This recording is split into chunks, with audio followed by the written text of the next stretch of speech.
what is the concise things that one needs to do if they're looking to ultimately get into the space of being their own boss and entrepreneur, but starting in the space with credit? Yeah, the first thing is we have to understand what the purpose of credit is for and get out of the denial, because I meet so many people, they're scared to even look at their credit. And so that's the first thing, is that I try to help them normalize that process first.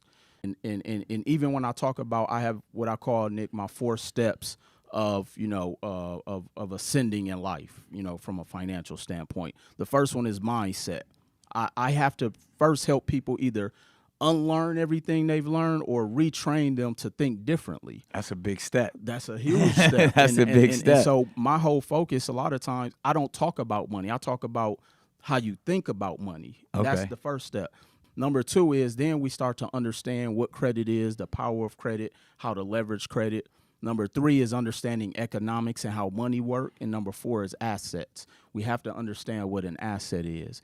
And so So you can't be wealthy unless you have assets. You have to, man. Yeah. You have to. And so on that path of going, of ascending, of whatever their goal is, when it comes to credit, first thing we got to do is we got to pull the credit. Because I meet people say, oh, my credit's not that bad. And then we look at it and it's a 400. Yeah. Or some people think their credit is bad and they got a 700. And how does people's credit get bad? A lot of people don't even know man. that.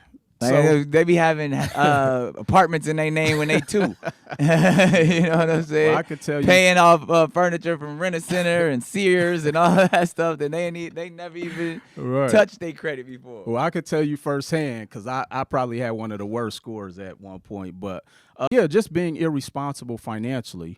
When I was 17, 18 years old, I remember my very first purchase using my credit, which I didn't know back then at the time, was I bought a computer from Gateway. Some people may be too young to know what that is. Yeah, You facts. call online, order a computer. The desktop was like $3,000. They were brutally expensive back then. Right. And so I was financing it, paying like $37 a month or something like that. I don't remember.